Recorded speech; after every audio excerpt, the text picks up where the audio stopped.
Okay, so here's the screencast for worksheet 12. So please check your answers. Okay.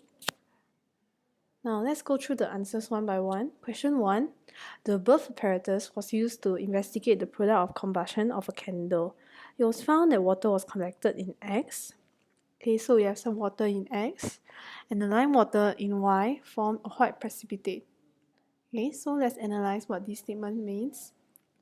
It means that carbon dioxide was present, and then there's water also. These are the products of the burning from the candle. Okay, so when we combust the candle, we get H2O as well as carbon dioxide as some products.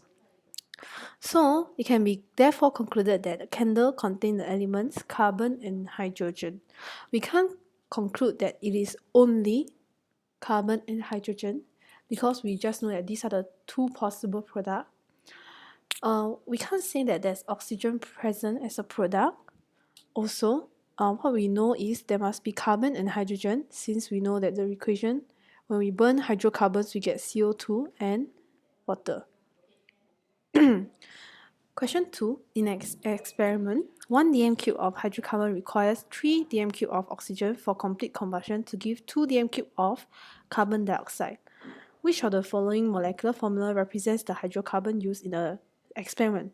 So for this question, you must first be able to write a general equation representing the hydrocarbon. Okay, so let there be X number of carbon atoms and Y number of hydrogen atom in the hydrocarbon. Since it's hydrocarbon, it means there's only 2 elements, right? So if there's X amount of carbon, to balance the number of carbon atoms, the number of moles of carbon dioxide must be X. Okay, then to balance the number of Y hydrogen, on the right hand side I have 2 hydrogen atom. So to balance it, it must be Y over 2 number of moles of water molecules. Then comes the difficult one, which is to balance oxygen. So if we look here, I have 2x of oxygen, and here I have 2y over 2 oxygen. Since this is O2, okay, so the total number of oxygen atom will be 2x plus y over 2, right? But since one oxygen molecule contains 2 oxygen, everything I should divide by 2. Okay, so if I divide by 2, I will get x plus y over 4.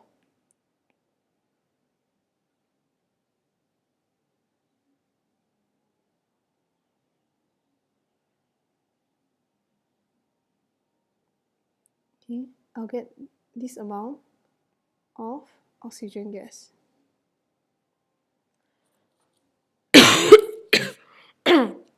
So, sorry about that.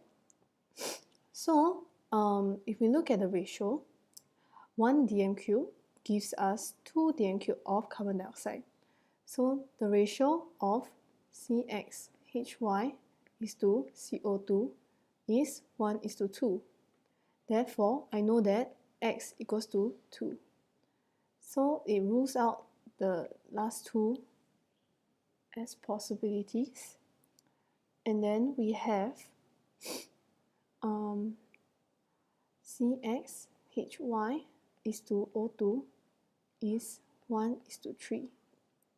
Okay, since we know x equals to 2, this 1:x plus y over 4, right?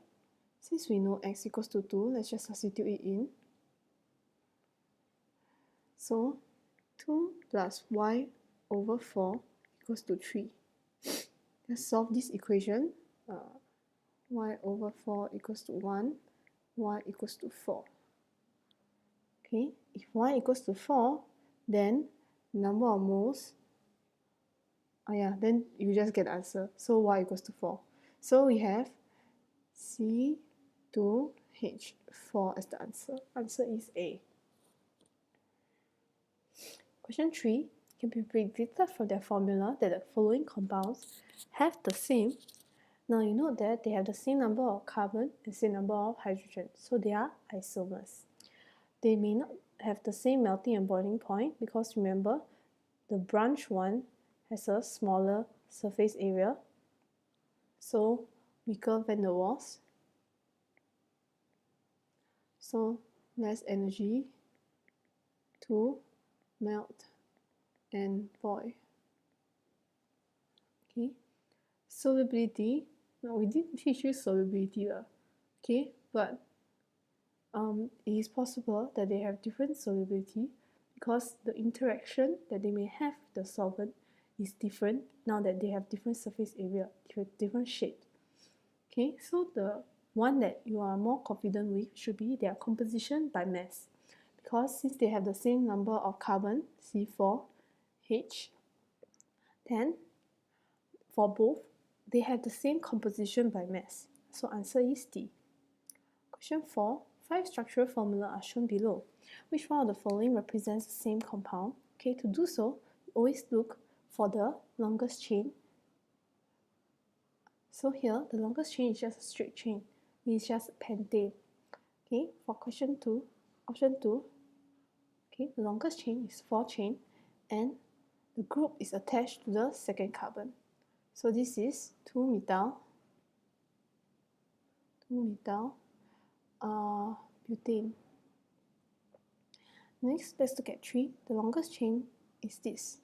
Again, you can see that it's at the second carbon. So it's the same compound, 2-methyl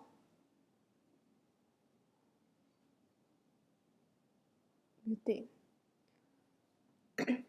Next, you look at the longest chain. Longest chain is only 3. So it's definitely not the same compound. Let's look at option 5. Option 5, even though it's drawn in a weird way, you can still see that the longest chain is 4 carbon and the methyl group is attached again to the second carbon. So it is also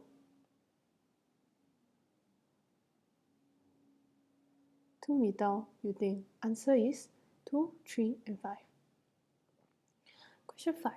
Which of the following statements about the members of a homologous series is correct? First, they are isomers of each other. That's not true because remember, to be isomers, they must have the same molecular formula. And each member will differ from the previous one by a CH2 group. So it's not possible that they have the same molecular formula. B, they undergo similar reactions. This is true because for them to be in the same homologous series, they must have the same functional group.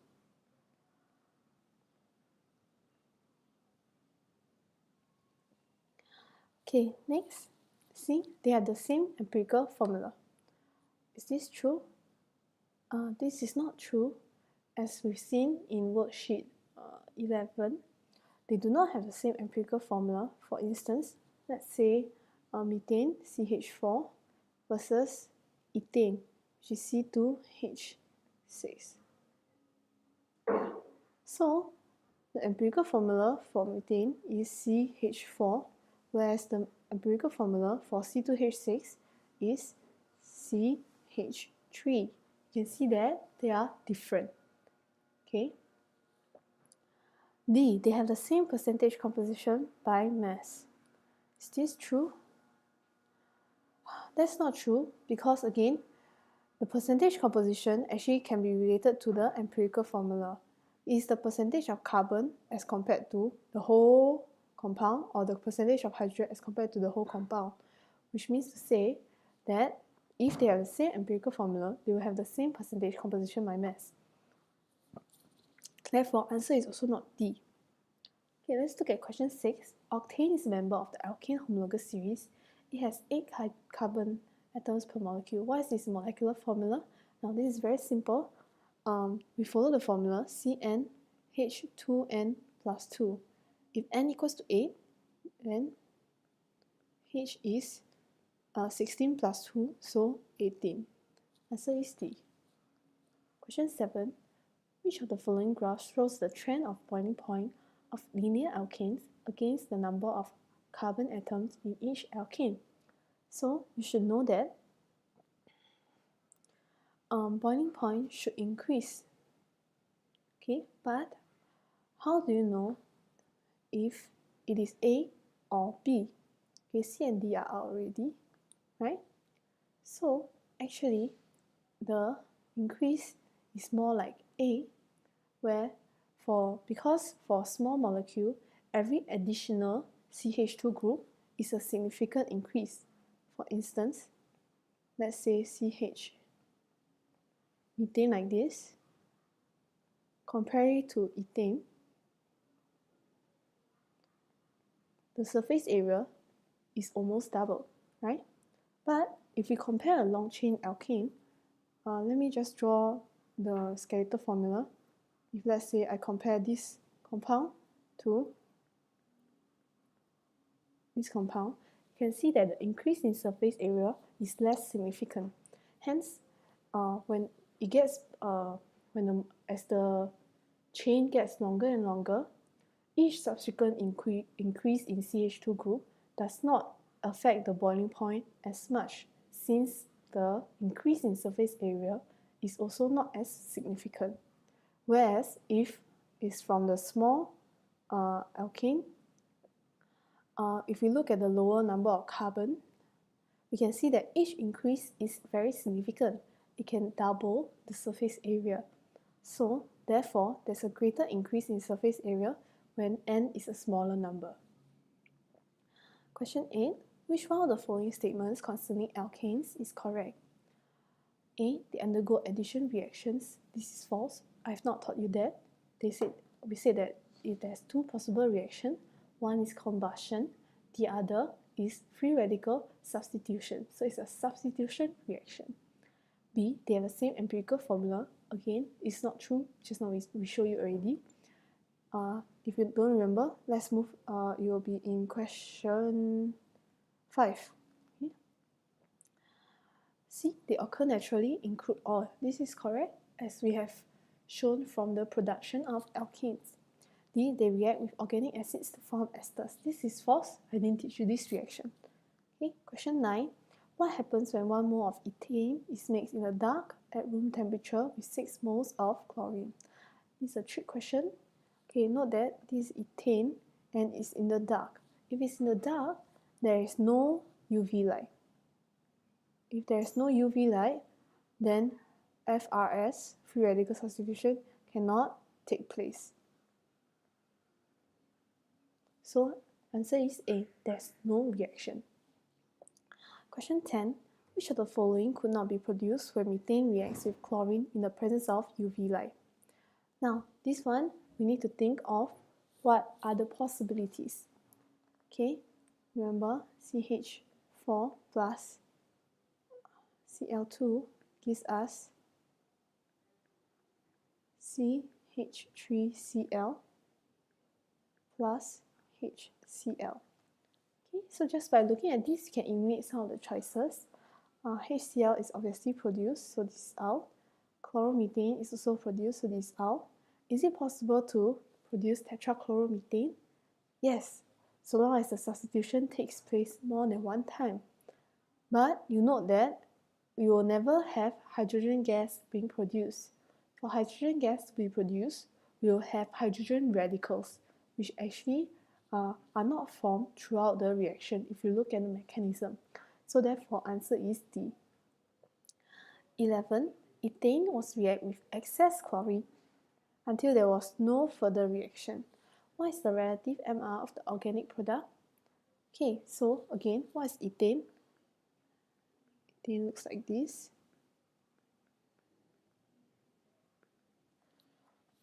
Ethane looks like this.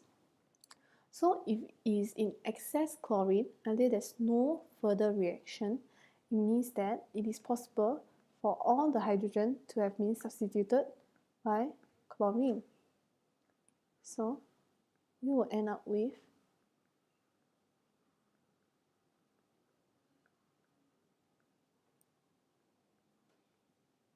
C2Cl6. So we just calculate the MR for this. C2, so 12 times 2, 24. Okay. Cl is 35.5 times 6. Then I have 213. So 213 plus 24 equals to 237. So I'll get MR for this is 237. Answer is D. Okay, so that's all. Oh yeah, I still need to go through the other. Okay, so let's go through worksheet 13. There's only one question that's on alkane, which is this question. Okay, the flash point of a compound is the minimum temperature at which that compound gives off enough vapor to burn in air. The flash point is important to consider when hydrocarbons are blended to make fuels such as petrol. So note that compounds with lower flash point evaporate and burn more easily at lower temperatures and burn more smoothly. Car engine. Petrol refinery isomerism is used to convert straight-chain alkanes into branch alkanes to use as fuels. The flash points of some of straight-chain and branch alkanes are shown in table 1 and 2. So you have a few from formula. Okay, so if you look at number of carbon atoms 5, it should correlate with our pentane. Note that the flash point of pentane is higher than the flash point of the branch alkanes. Okay, so first, describe the trend of the flash points of the straight-chain alkanes. We can see that as the size increases, the flash point correspondingly increased. So you just need to mention that as the chain length increases, the flash point increases. You can also say as the MR increases, the flash point increases. Or you can say the number of carbon atom increases, flash point increases. All correct. Okay, how is the flash point of a straight-chain alkane affected by isomerism? When isomers are formed by branching, you can see that the flash point decreased. Okay, you compare pentane with these two. So that's exactly what you need to do in your answer. You must use values. So straight-chain pentane has a higher flash point of negative 49 degrees as compared to its isomer branch alkane 1. If you wrote the answer without quoting value, you get 1 mark only out of the 2. Next, further branching to alkane 2 decreases the flash point even further. Oh, I forgot to add in the values. Can you just add in the values? To negative 65 degrees Celsius. Let me zoom in.